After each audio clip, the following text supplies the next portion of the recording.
नमस्कार, मैं हूं अंकिता शुक्ला और आप देख रहे हैं एफएम न्यूज। देखिए, पिछले कुछ दिनों में सोना और चांदी की कीमतों में आई गिरावट ने निवेशकों और आम खरीदारों का ध्यान अपनी ओर खींच लिया है।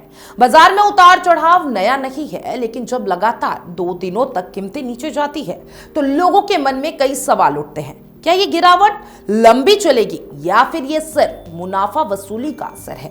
क्या अभी खरीदारी का सही समय है या थोड़ा इंतजार करना बेहतर रहेगा? इन सभी सवालों को समझने के लिए हमें मौजूदा हालात को समझना जरूरी है। तो सबसे पहले बात करते हैं सोने की। तो देखिए, राजधानी दिल्ली में पिछले 2 दिनों में 24 कैरेट सोने की कीमत में लगभग 1320 रुपए प्रति 10 ग्राम की गिरावट दर्ज कर ली गई है। 22 कैरेट सोने में भी करीब 1210 रुपए की कीमत कम देखी गई है और ताजा भाव के अनुसार 24 कैरेट सोना लगभग 1,56,580 रुपए प्रति 10 ग्राम है और 22 कैरेट सोना करीब 1,43,540 रुपए प्रति 10 ग्राम के आसपास कारोबार कर रहा है। हालांकि आज की गिरावट बहुत मामूली है, लेकिन पिछले 2 दिनों की कुल गिरावट ने बाजार में हलचल पैदा कर दी है। मुंबई और कोलकाता जैसे महानगरों में भी लगभग इसी तरह की गिरावट देखने को मिली है। इन शहरों में 24 कैरेट सोना लगभग 1,56,430 प्रति 10 ग्राम और 22 कैरेट सोना करीब 1,43,390 प्रति के पास ट्रेड कर रहा है। चेन्नई में कीमतें थोड़ी ऊंची बनी हुई है, जहां 24 कैरेट सोना करीब 1,57,520 रुपए और 22 कैरेट सोना लगभग 1,44,390 रुपए प्रति 10 ग्राम पर है। बेंगलुरु में भी भाव लगभग मुंबई और कोलकाता के समान ही है। इससे साफ है कि गिरावट पूरे देश में देखने को मिल रही है। हालांकि कुछ दक्षिणी भारतीय शहरों में हल्का प्रीमियम बना हुआ है। अब अगर चांदी की बात करें तो उसमें भी तेज गिरावट दर्ज की गई है। पिछले 2 दिनों में चांदी लगभग 7,100 रुपए प्रति किलो तक सस्ती हो चुकी है। दिल्ली में चांदी का भाव करीब 67,900 रुपए प्रति किलोग्राम तक आ गया है, जबकि चेन्नई में ये करीब 64,900 प्रति किलो है और मुंबई और कोलकाता में भी लगभग इसी स्तर पर चांदी कारोबार कर रही है।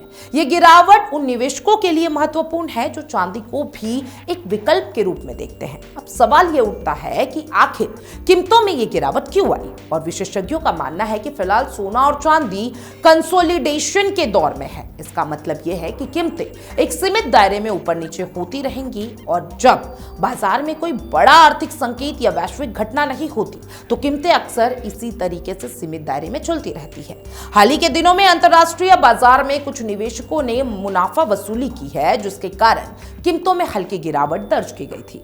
सोने की कीमतों पर वैश्विक कारकों का बड़ा असर होता है और अमेरिकी अर्थव्यवस्था से जुड़े आंकड़े जैसे जीडीपी डेटा, महंगाई दर और फेडरल रिजर्व की ब्याज दर संबंधित टिप्पणियां सोने की दिशा तय करती है। अगर अमेरिका में महंगाई बढ़ती है या आर्थिक अनिश्चितता बढ़ती है तो निवेशक सुरक्षित निवेश की ओर रुख करते हैं और सोने की मांग बढ़ जाती है। लेकिन अगर आर्थिक संकेत मजबूत आते हैं तो निवेशक शेयर बाजार और अन्य जोखिम वाले निवेश की ओर बढ़ते हैं, जिससे सोने पर दबाव आता है।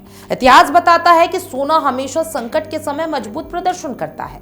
वर्ष 2008 की वैश्विक आर्थिक मंदी के दौरान सोने की कीमतों में जबरदस्त तेजी आई थी। कोविड-19 महामारी के समय भी जब पूरी दुनिया आर्थिक अनिश्चितता से जूझ रही थी, तब सोने ने सुरक्षित ठिकाने की भूमिका निभाई।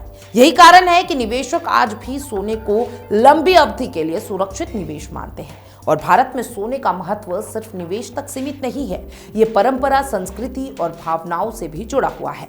शादी, ब्याह, त्योहार और खास मौके पर सोने की खरीदारी आम बात है। ऐसे में जब भी कीमतों में थोड़ी गिरावट आती है तो ज्वेलरी दुकानों पर ग्राहकों की संख्या बढ़ जाती है। कई लोग इसे अवसर के रूप में देखते हैं और भविष्य की जरूरतों को ध्यान में रखते हुए खरीदारी करते हैं। अब सबसे महत्वपूर्ण सवाल क्या है? क्या यह खरीदारी का सही समय है? इसका जवाब हर व्यक्ति की जरूरत और निवेश रणनीति पर निर्भर करता है। अगर आप लंबी अवधि के लिए निवेश करना चाहते हैं तो कीमतों में गिरावट को अवसर के रूप में देखा जा सकता है। हालांकि एक साथ बड़ी रकम निवेश करने की बजाय धीरे धीरे और चरणबद्ध तरीके से निवेश करना अधिक सुरक्षित रणनीति हो सकती है। इससे जोखिम कम होता है और औसत कीमत संतुलित रहती है। जो लोग अल्पकालिक ट्रेडिंग करते हैं उनके लिए बाजार की अस्थिरता जोखिम भी है और अवसर भी। ऐसे में निवेशकों को वैश्विक संकेतों को नजर रखना जरूरी है और जल्दबाजी में निर्णय नहीं लेना चाहिए। चांदी के मामले में भी यही बात लागू होती है। चांदी का औद्योगिक उपयोग अधिक है, इसलिए उसकी कीमतें उद्योग और तकनीकी मांग से भी प्रभावित होती है। आने वाले दिनों में बाजार की दिशा काफी हद तक अंतरराष्ट्रीय घटनाओं और आर्थिक आंकड़ों पर निर्भर करेगी। अगर वैश्विक स्तर पर तनाव बढ़ता है या आर्थिक अनिश्चितता बढ़ती है तो सोना फिर से मजबूत हो सकता है, लेकिन अगर आर्थिक हालात स्थिर रहते हैं और शेयर बाजार में तेजी बनी रहती है तो सोने में सीमित दायरे में ही उतार चढ़ाव देखने को मिल सकता है। तो देखिए, कुल मिलाकर हाल की गिरावट को घबराने वाली स्थिति नहीं माना जाना चाहिए।